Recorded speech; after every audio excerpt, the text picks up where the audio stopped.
Welcome, everyone, to another episode of It's a Wrap with Rap. I am your host, Ron Rappaport. I would like to thank all of our great listeners, our viewers, supporters, and sponsors for helping to make this podcast such a success. The podcast is being heard in all 50 states, all provinces of Canada, and over 70 countries around the world on all major platforms and the podcast website. Please visit our website, itsawrapwithrap.com, to find all the episodes, previews of future episodes, and find products from our sponsors. This podcast features people who have overcome life's challenges and adversities, people who can inspire, motivate, and educate us on an assortment of topics. My guest today is Lizbeth Meredith. Lizbeth is an award-winning author, speaker, podcaster, and an online marketing teacher. Lizbeth holds a bachelor's degree in journalism and a master's degree in psychology. She also has experience working as a child abuse investigator, domestic violence advocate, and retired juvenile probation supervisor. Her Amazon best-selling book, Pieces of Me, recounts her struggle to bring home her internationally abducted daughters from Greece to Alaska.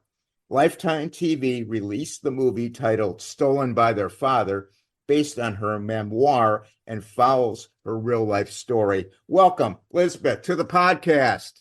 Ron, it is delightful to be here. Thank you for having me. So happy to have you here. I just want you to know I read the book, Pieces of Me, and it was so inspirational and really showed your determination, your courage, your bravery to never quit striving for your dreams. So we're honored to have you on the podcast. Well, thank you, and I'm so honored to be here. Well, let's start out. Tell our audience a little bit about you, your growing up years, and your family dynamics.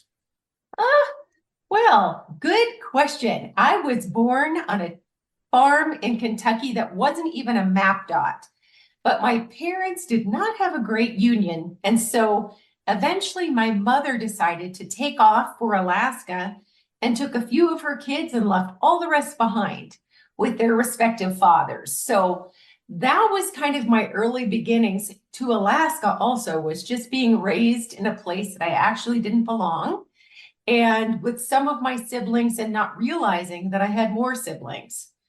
And what I knew for sure was that I wanted something different. As I got older and I could see kind of the mess that our family was, I thought, I will one day get married. I will not expose my kids to divorce. There will be no parental abductions like I had been a part of. There won't be a name changed for my kids. I will have everything in the family that I create that I didn't have growing up. Unfortunately, I didn't do any work to back that up. And so I got married fairly young, didn't know much, and a few years later was looking for my own kidnapped children who were across the globe. Let me ask you a question. Mom went to Alaska. You said Yes. She went with a couple of you, right? You were one of them. Some of her kids. She liked the girls. She had girls children and boy children. She left the boys behind. They had no idea she was leaving, and their fathers, my dad and my sister's father, had no idea that we were going to be taking off. How old were you when that happened? I was 2. I don't remember it, of course. Yeah. But I was a toddler. My sisters were older. Mm-hmm. And away we went. But then she, kind of started getting rid of the girls also. So none of us stayed with our mom until we were 18. There was always some reason that she would either disappear or the girls would disappear. It wasn't that she wanted to be with us. It was that she wanted to make sure the fathers didn't have access. Is there any reason she picked Alaska? Alaska back in the day, and I would say to a lesser extent today, it's a perfect place to go when you're hiding from something. So the only 2 populations really that used to land there back when I was young were people running from something that they'd done, or people looking for financial gain with oil industry or mining or something like that. So you had really interesting people who collected there. Of course, the indigenous people were always there, but those of us who weren't indigenous, there was a lot of chaos we brought. Just to let the audience know, I believe, tell me if I'm right or wrong, you didn't really meet your father till you were about 20 years old. Is that true? That's exactly right. And just a few months after I met him and got my name changed back to my birth name, I met my who is now my former husband. So I barely had time to meet my dad before I then got married myself. Wow. So you married at a young age to a Greek man named Gregory, who was older than you. Tell us about that time period and your work status when you met and your subsequent married life. My work status? Well, I was terrible in college. So I would say that I went to college for a little while, washed out of college, then met my father. When I returned to Alaska, my plan was to earn some money and try to go to community college and get back into the university track. Instead, I got a job as a maid at a hotel, a nice hotel. And there's where I met my husband. He had a wonderful job as a banquet captain at a really nice hotel in Anchorage. And I was certain as soon as we met, like, wow, this is great. Here's someone who seems to be attentive to me. He will take care of me. And I don't think I thought it consciously. I wasn't thinking as a, 20-year-old, like, I need someone to take care of me. But really, that's kind of what happened. It was hard adulting. I saw a way out, a strong, controlling personality, a lot like my mother's. And there you have it. I was married within 90 days. Wow. I like to think of myself as one of the original 90-day fiancés. It was a mess. Well, so you were married, you worked at the hotel, and he worked at the hotel, correct? Correct. Both of Yeah. us, yes. And what was the married life like? Well, I would say from day one, even at the wedding, I saw people look horrified with how I was being treated at our wedding. Wow. And so the early days, and not that there weren't some good times, there absolutely, there were some nice moments, but for the most part, I did not know who I married. In fact, I didn't know myself at that age. I had no idea who I was. So I certainly wasn't in a position to select a partner with any, intelligence, with any discrimination that one should use in picking Yeah. a partner. So my former husband, my husband at the time would just disappear. Like, this is week number 1, and he doesn't come home one night, like the whole night long. It is true that he worked late nights as a banquet captain, but one would normally be home by 2 a.m. at the very latest. He would just stay gone. And then there were other behaviors. It seemed like he loved everything about me for the first 90 days until we got married. It seemed like just after we married, there wasn't anything I could do right. So Let's break away from the podcast for a moment to let me tell you about our supporter and podcast guest, Dr. Susan Partovi, who wrote an empowering book from the front lines of compassion titled Renegade MD, A Doctor's Stories from the Streets. Dr. Partovi first experienced poverty medicine volunteering at a dump site in Tijuana, Mexico during high school. There, she recognized the need for all people to have access to quality medical care. Over the years, she worked in various medical facilities around Los Angeles County, incorporating her renegade method of going the extra mile for her patients. As medical director of Homeless Healthcare Los Angeles, she works to provide a safety net of care for the underserved Skid Row community and surrounding neighborhoods. Recognized internationally as a leader in street medicine, Dr. Partovi started documenting her patients' stories so that others could hear their voices. By addressing the practical and moral considerations when treating each patient, Dr. Partovi developed philosophies about what it means to be a good doctor. Along the way, she began to understand how her personal ethics evolved. From a challenging childhood and complicated relationships with her parents through professional hurdles, often she had to push against a system that doesn't always put the patient first. The book is a powerful and inspiring memoir. Through Dr. Partovi's stories, we are taken on a journey to the heart of the challenge faced by those living on the streets, and a light is shined on her unwavering commitment to advocate for social justice and to provide compassionate care to some of the most vulnerable people in our society. The book, Renegade MD, A Doctor's Stories from the Streets, can be purchased from Amazon, Barnes & Noble, BookBaby, and bookshop.org. In Kindle, Audible audiobook, and paperback format. Information about the book will be listed in the podcast notes. The way that I looked, to the way that I cooked, to, household chores and tasks that I performed, he started pretty quickly finding fault with everything that I did. And I didn't know what to make of that because I was so insecure, frankly, and trying very hard to just check all the boxes so that I would be a decent wife. And I just couldn't get it right, apparently. What I didn't realize was that verbal sort of knocking me down was just a part of a pattern to really keep me isolated and feeling vulnerable. So months later, and even beyond that, when he would say things like, if I hadn't married you, nobody else would have. Or if I left you, your family situation, nobody would want you. And if it weren't for me, you'd be on the streets.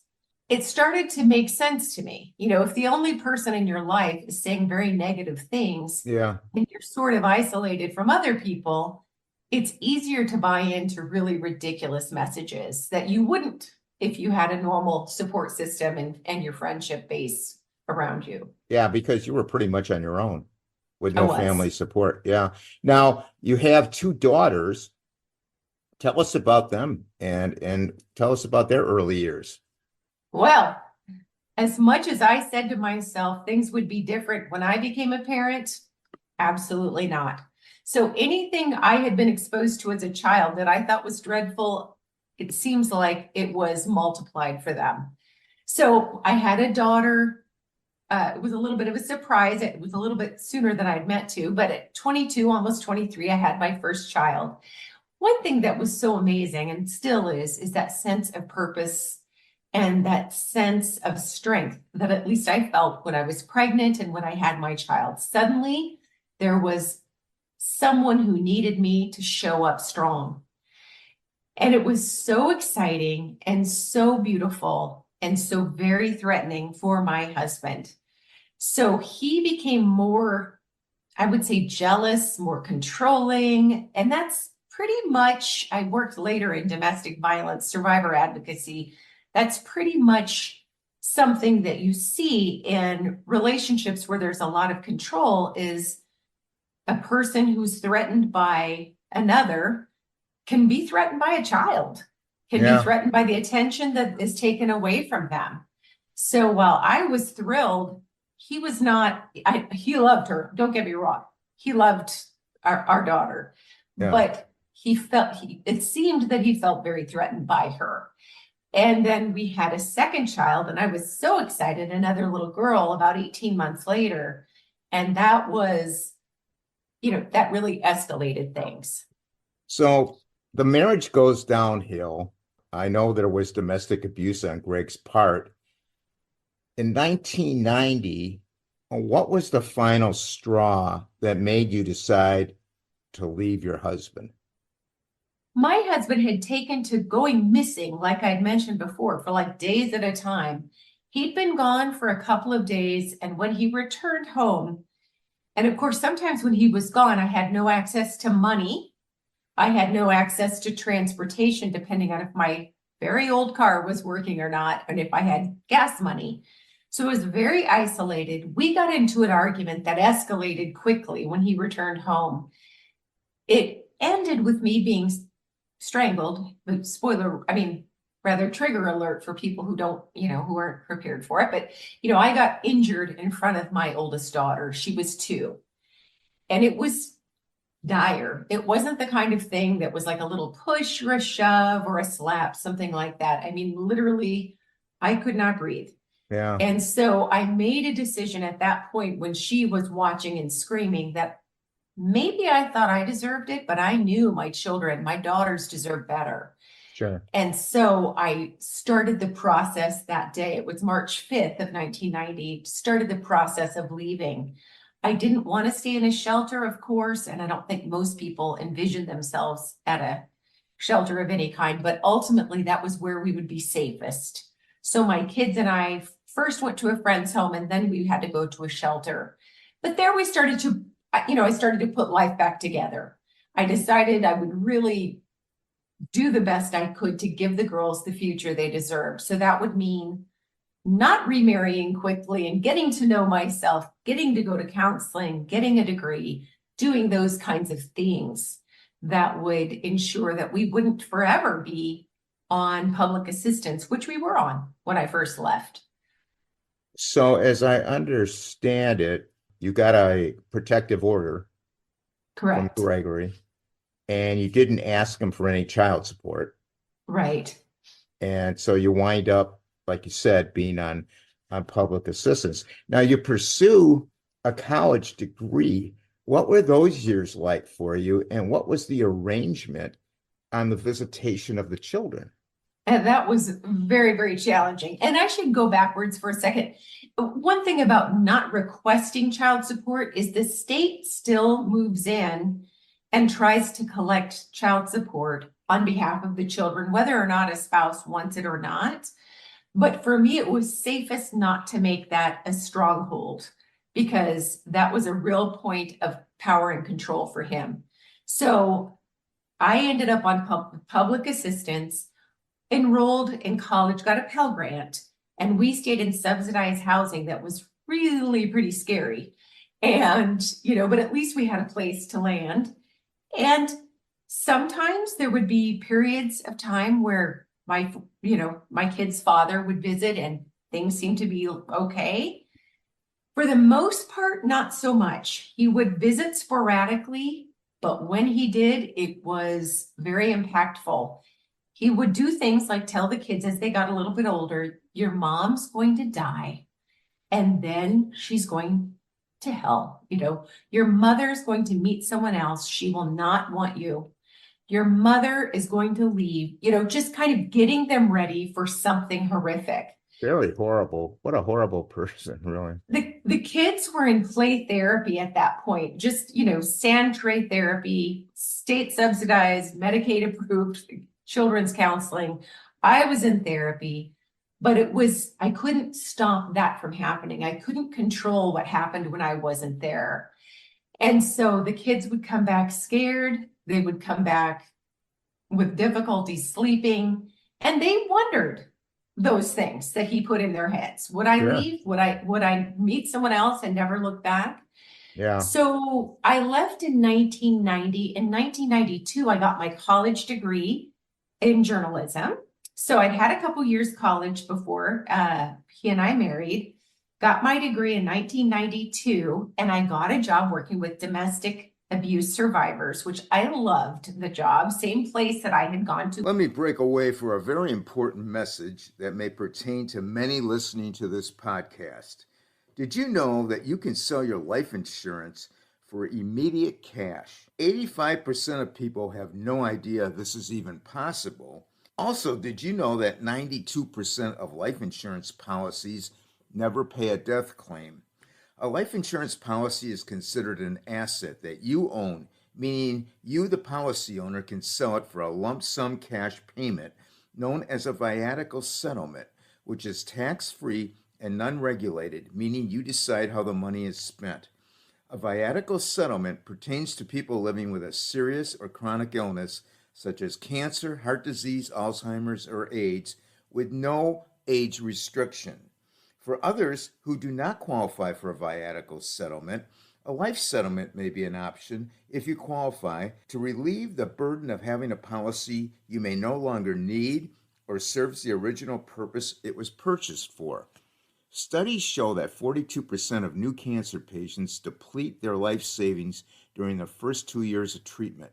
Cancer patients are twice as likely to declare bankruptcy as those without the disease. Life Insurance Buyers Incorporated, based in Kansas City, Missouri, owned and operated by husband and wife team Greg and Lisa Albers, are licensed viatico and life settlement brokers that act as a fiduciary to protect the best interests of you, the policy owner, in the life settlement process by creating a competitive auction with licensed buyers to deliver the best possible value to you, the seller of your policy.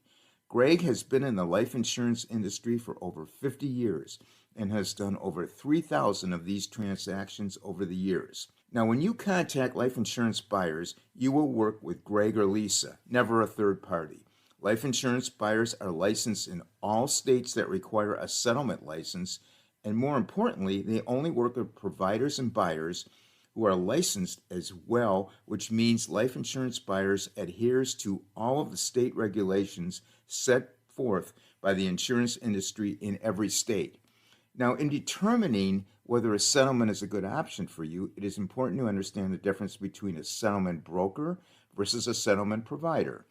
A broker represents you, the policyholder, and their fiduciary responsibility is to you to present your policy to all licensed buyers and obtain the highest offer possible for you. A settlement provider represents the buyer of the policy, and their goal is to purchase the policy for a minimal price which does not benefit you, the seller of your policy. Life insurance buyers can broker virtually any type of life insurance policy, including group, term, if convertible, whole, and universal life. Not every policy can be sold. The type and amount of the policy, your age, your health, among other factors that life settlement companies consider. Life insurance buyers does not charge for their services to you. Their fee is paid by the buyer upon close of the transaction. No application fee, invasive interviews, or physical examinations are required, only that you complete a confidential information inquiry. For more detailed information, please contact Greg or Lisa at 1-800-936-5508. All contact information will be listed in the podcast notes. Myself, what I didn't realize about domestic abuse is that it doesn't end just because someone leaves a relationship. It really can escalate when the person who was being victimized starts getting stronger. That's the threatening part. It's not like, oh, low self-esteem means you're going to be abused. Rather, it is the more you, sometimes the more that you show independence and autonomy, the scarier it gets. So I got my degree, got this wonderful job, and things only got worse for my kids and for myself. Because he really resented the fact that you were on your own doing well. Correct. Absolutely. Yeah. So March of 1994, Greg takes the kids for visitation, and they never come back. And you understand that he leaves for Greece with the girls. The kids were 4 and 6. You have no real family support. And with the help of friends, you set off on the journey of getting your kids returned to you. So tell us about the hurdles you faced dealing with the authorities of the United States and Greece, and how you afforded the task and how you coped against all the odds of getting them back. From what I understand, more than half of the kids abducted out of the country by a parent never get them back. Back then, that was definitely true. Back then, for sure. They left the country. More than half of us wouldn't be seeing them again. So I will say this, none of the things that I had to do to get my kids back from a foreign country were done on my own. So I was no superhero. I had, by this point, an amazing job. Even though I made little to no money, was still on the poverty line, I worked with amazing individuals who were very committed to helping, of course, because I was working in the field of domestic abuse. By the point in which my kids were taken, I had already been doing trainings for judges and police officers, and so they were familiar with our story, and now it hit the news in Alaska. I had some friends who were, a friend of mine, her husband and brother were both lawyers. And so they signed on to help at no cost to represent me from Alaska. And from there, the community helped to, we threw fundraisers and did everything we could, followed the rules, called the police. Police didn't know what to do initially. Then the next steps, it was all very clunky. It wasn't like this went well. It was 2 steps forward, 5 steps back, 2 steps forward, but never alone. And I was so fortunate. I didn't know then the full breadth of my family that I do now. So I got to know a lot more of my family when I was in my later life, like 40s, things like that. So there are some wonderful people in my family, but no one back in the day was either around or prepared to help me with this huge problem. And I had an amazing community in the state of Alaska. I really did. My coworkers, my friends, and we began the process of raising money. I made $10 an hour. It was $100,000 problem. And, trying to get the courts to recognize and enforce the American custody order. The obstacles were huge. I mean, I had a few shady police officers in the state of Alaska who were not helpful intentionally, but I had a lot of other people who were helpful intentionally. And then I got to Greece, had a private investigator that was trying to pad his pockets. There are those kind of things that happened. Yeah. Yeah, I got arrested at one point because my former husband said I had kidnapped our children. So I was arrested in a foreign country. Yeah. We're going to get into that. Yeah. Ultimately, I met more amazing humans than I did bad ones. And I still have good friends in Greece to this day. There's some awesome people. It was it was almost divine intervention that you got a job where you did, and you had that support system that you could call on, and that support system, they were attuned to that kind of thing, so they immediately stepped in, which is great. They were amazing. Had you been working like in someplace else, it probably wouldn't have happened as it did for you. Now, Lizbeth, I know there were 2 trips that you made to Greece to recover the girls. Please tell us about those trips, but hone in especially on the second trip where you visited them at school and the decision you were forced to make to get the girls home. I surely loved, well, I will say it was scary to travel alone.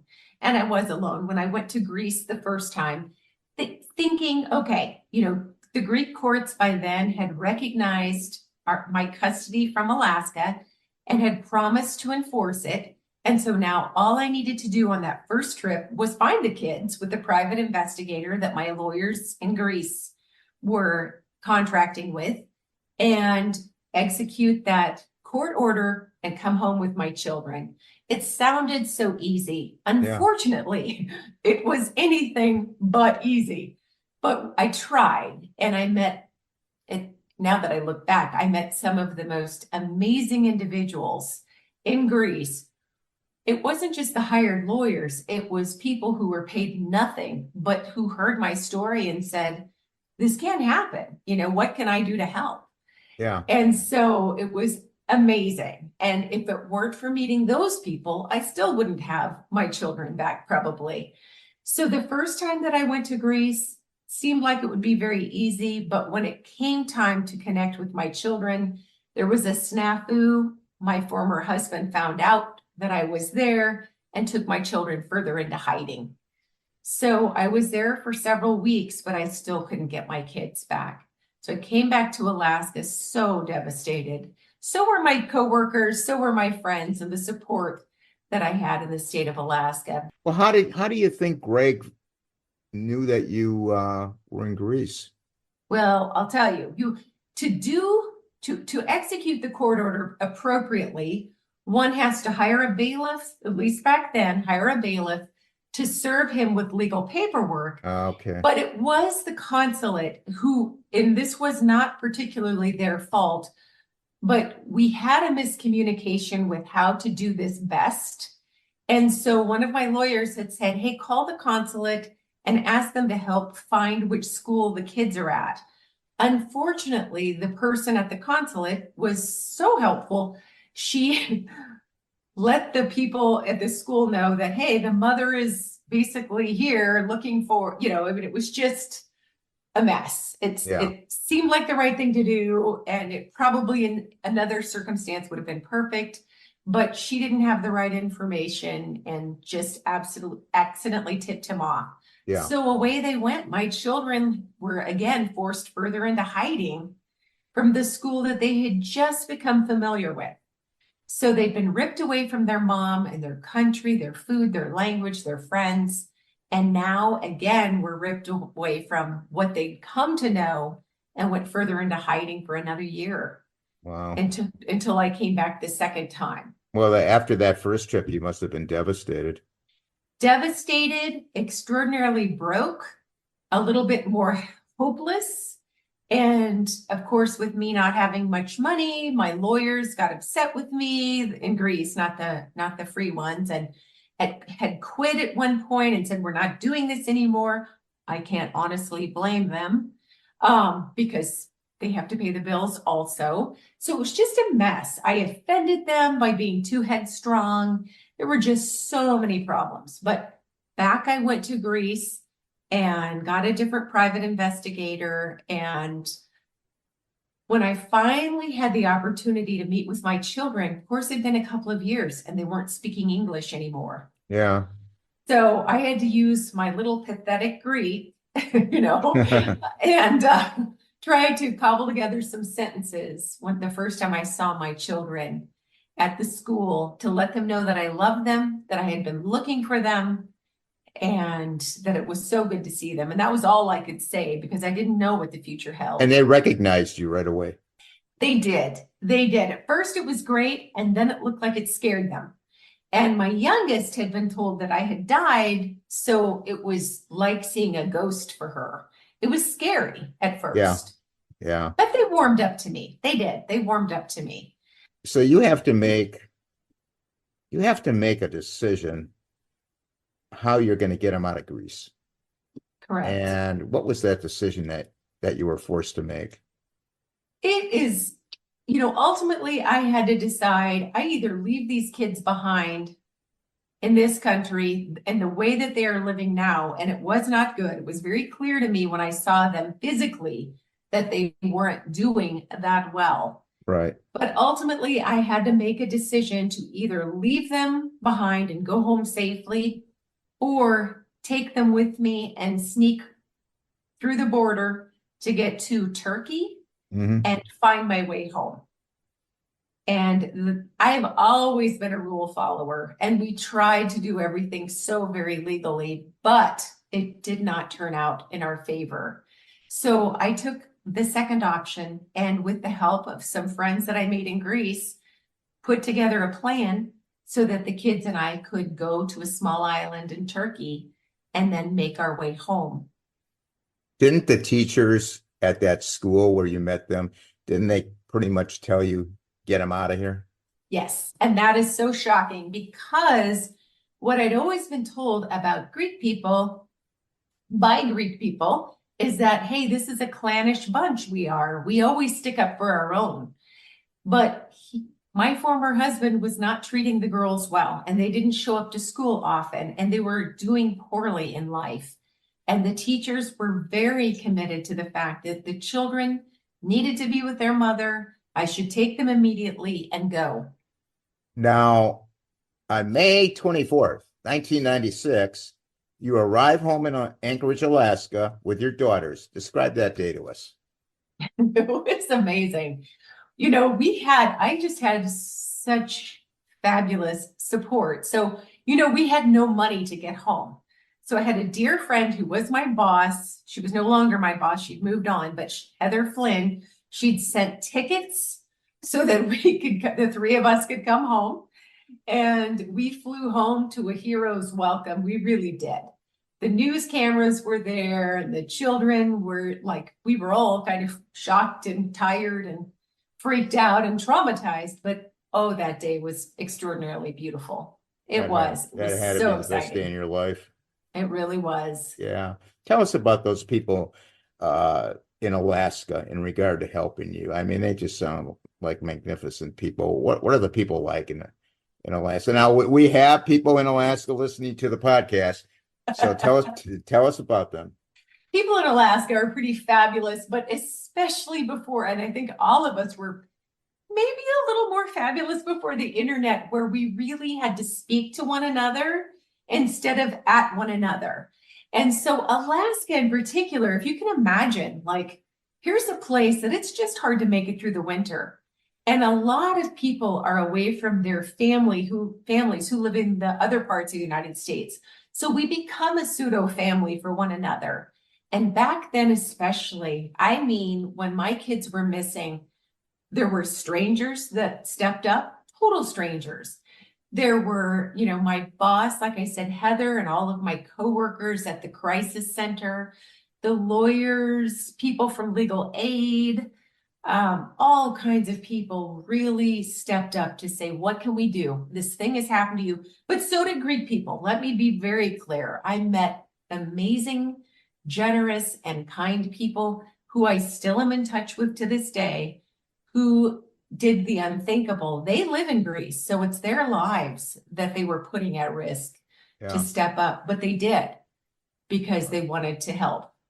It's an amazing story. Now, what inspired you to write the book, and what was the reaction of your family members to your ordeal? And do you have any relationship with them, and do your girls have a relationship with them?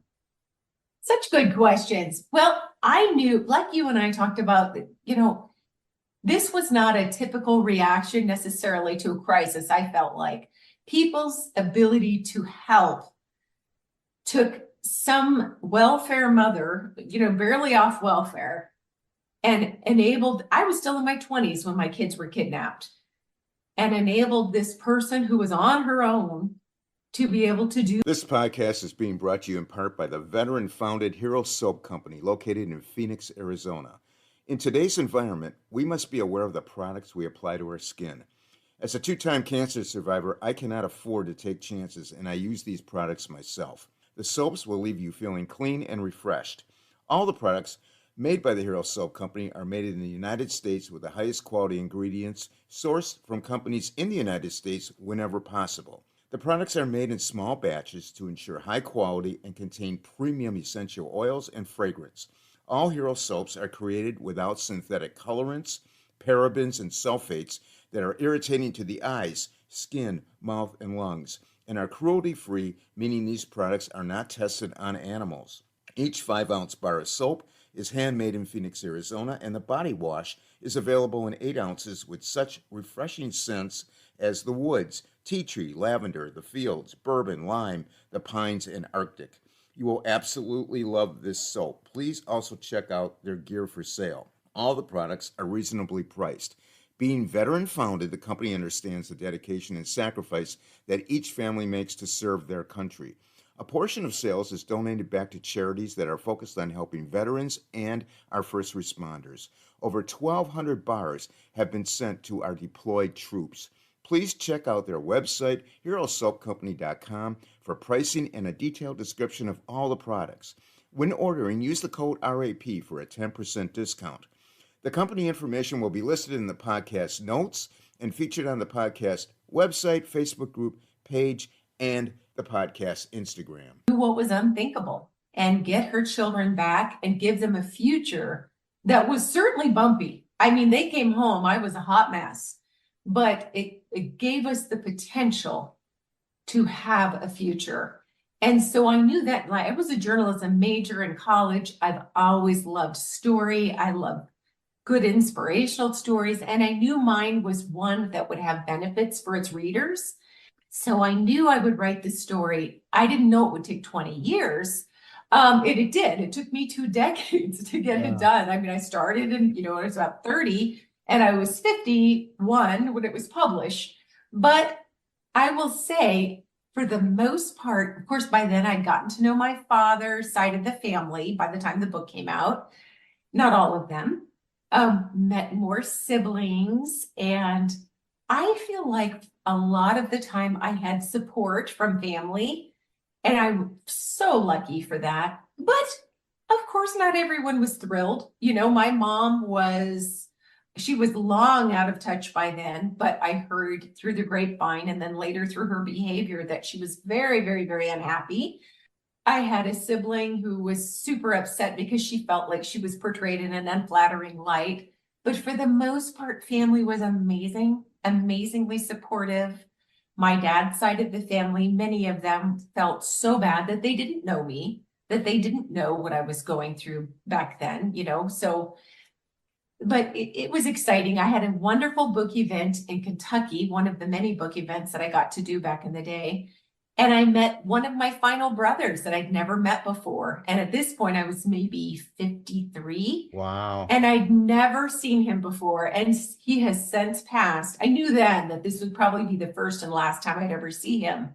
But it was so exciting to let the book help grow my family instead of parse it off. There were parts that were very controversial for some of the family. I had family on my dad's side who they were unhappy that I exposed that there had been domestic abuse between my mom and dad. Yeah. But some were not unhappy about it at all. It's just a fact. My dad was very inspirational to me, because he was someone who said, I did this thing that was wrong back in the day, and I should have never done it. And I'm so sorry. And it was just accountability that had never been shown to me by a parent. So, whatever any of us does at our worst moment, it's what we do afterward that really matters. And I think a lot of the family saw that I really appreciated his strength in admitting behaviors that had to change. Yeah. So Greg, he didn't have any relatives in Alaska, did he? He did not. Okay. So that side of the family is pretty much void for you and the girls. Right. Well, let me put it this way. I had one of his nieces, who's my niece by marriage back in the day. She came and visited us in Alaska a couple of years after my children returned. She's always been an amazing niece. She had nothing to do with the kidnapping. She was a teenage girl when that happened. Okay. She was fabulous. So I have a lot of my former husband's family on my Facebook feed. They knew, I've never been secretive about my writing. When the book became a movie, I didn't try to hide that from them. And, I played my cards and hoped that it was worthwhile and that he would stay put in Greece. And so far, so good. So he stayed put in Yes. Greece, and Yes. you haven't had to deal with him at all. Correct. Which is great. Okay. In retrospect, what were the signs you can now see that the abduction was about to occur? Is there anything in retrospect? Many things. I would say, and I belong to a long-term study of parents whose kids were taken by their other parent out of country.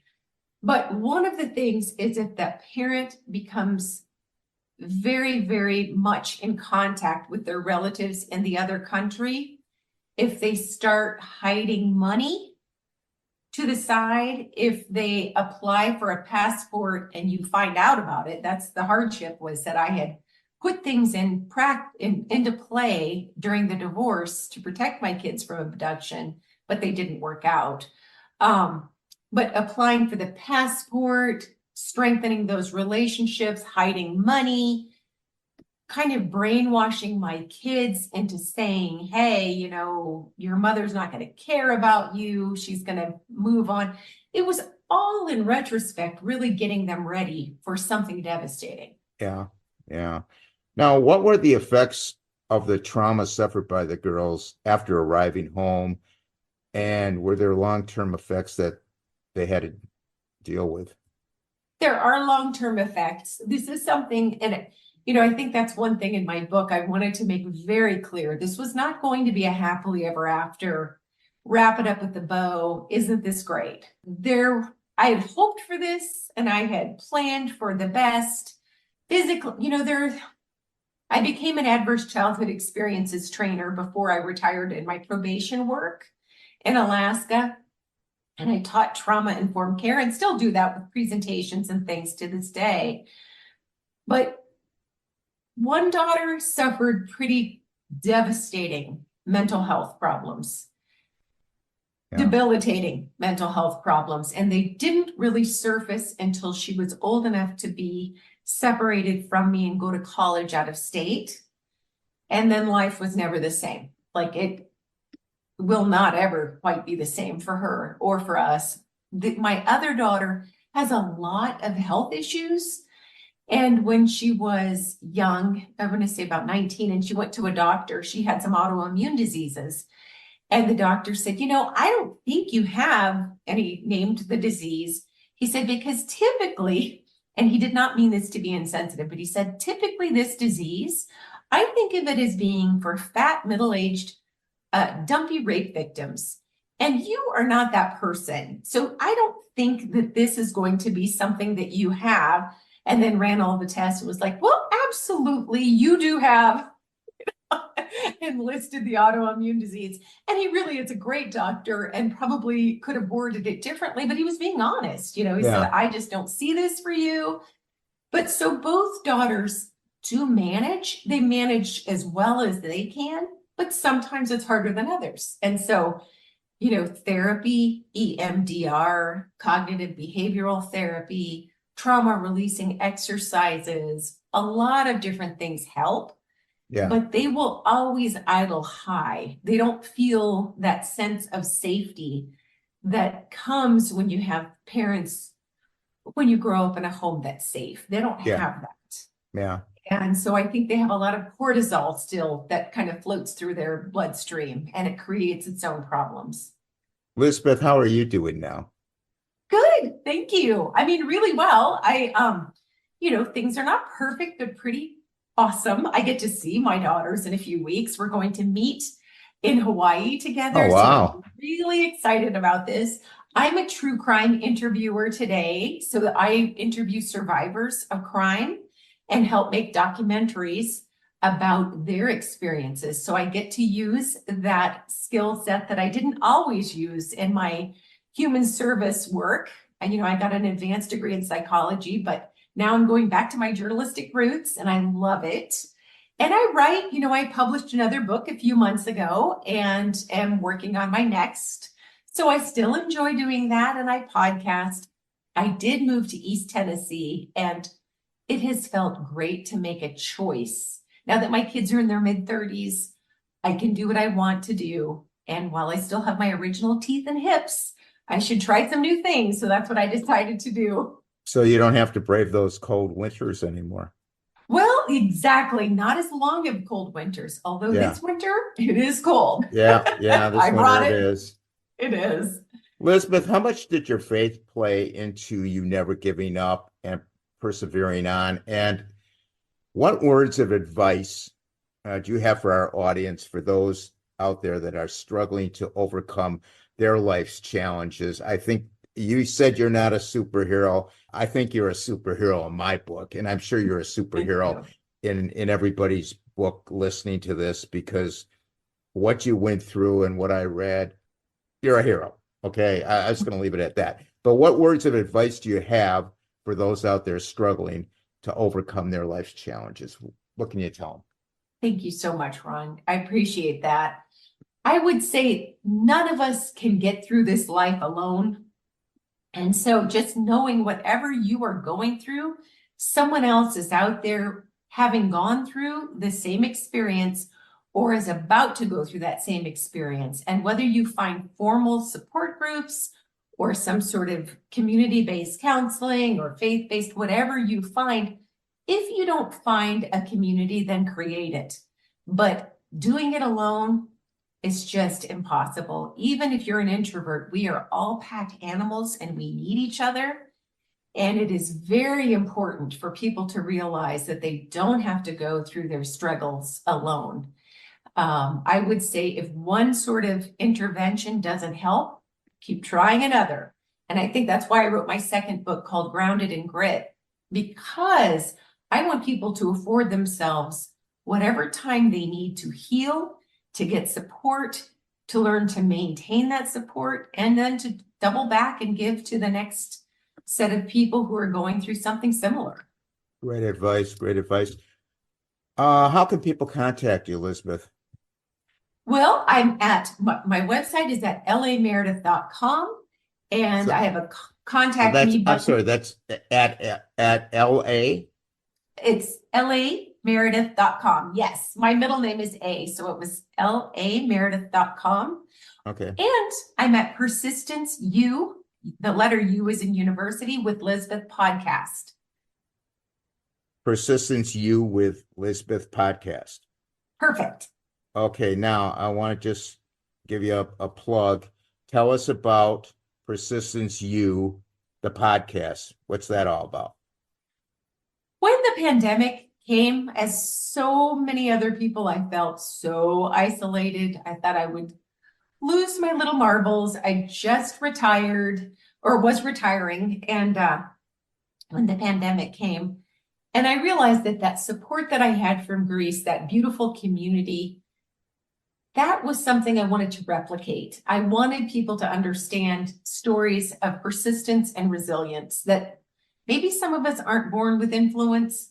We aren't born with amazing connections or talents or whatever, but in community and with persistence, there's not a lot we can't do.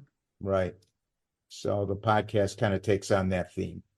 Exactly. It is a guested podcast. Most of the time I have guests who have their own stories. Right now, until the end of February of 2024, I'm on a little break until season 5 comes. Okay, great. I'm going to include that information in the podcast notes so everybody will have that should they need that.